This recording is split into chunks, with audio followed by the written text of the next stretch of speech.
Desert is a film about Jenny, a young Korean woman living in Auckland with her Kiwi boyfriend James. She's several weeks pregnant and was supposed to get married today. But Jenny's boyfriend didn't show up. Jenny and James. He has abandoned her. It's a situation many young women get into, but few openly talk about. The film is written and directed by Stephen Kang and based on actual events. The movie was filmed in Auckland and features actors Jane Kim and Andrew Han.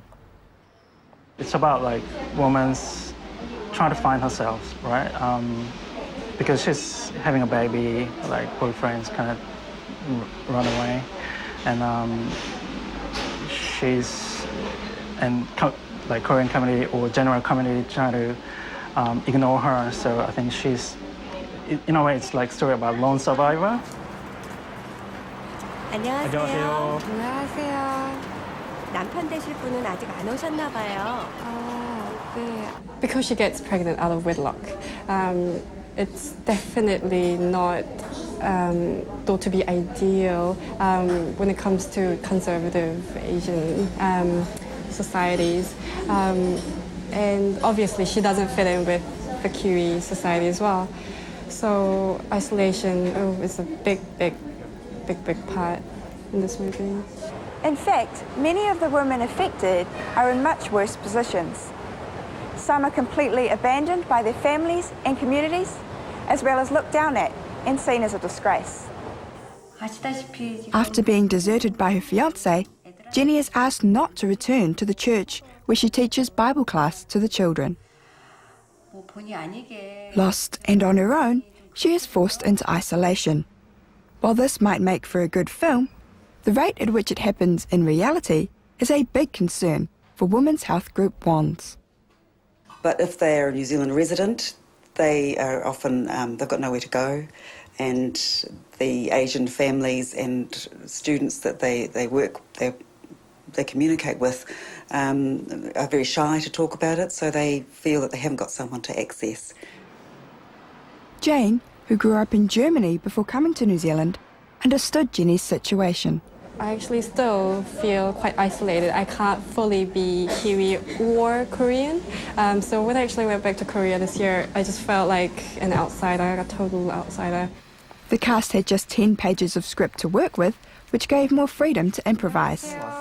Perhaps a bit risky for a full-length feature film, but producers Matt Noonan and Leanne Saunders were confident in Stephen's ability.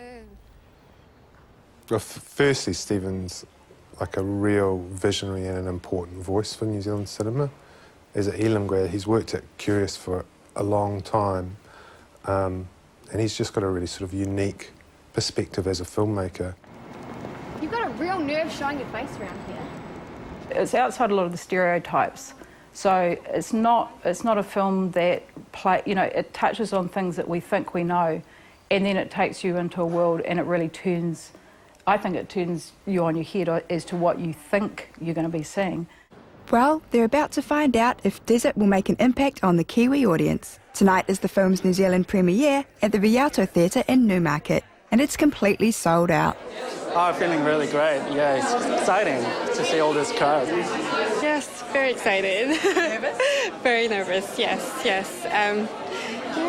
starting in 5 minutes. A question and answer was held after the movie, where Stephen, Jane and Andrew were stumped by one question.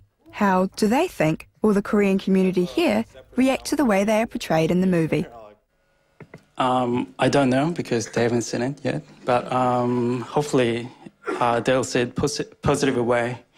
Well, what I got was isolation, isolated from society, not only from your own race. I mean, not only from the Kiwis, but from your own race, from your own community. So I felt quite sad, like social isolation.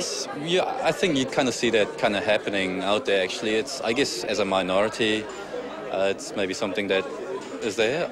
There's some positive and negative, images about Korean society in this film, but I think Stephen did a great job in terms of capturing the right, the parts. The film will hopefully open the issue up for debate in the community and maybe spark change for the women in such a lonely situation.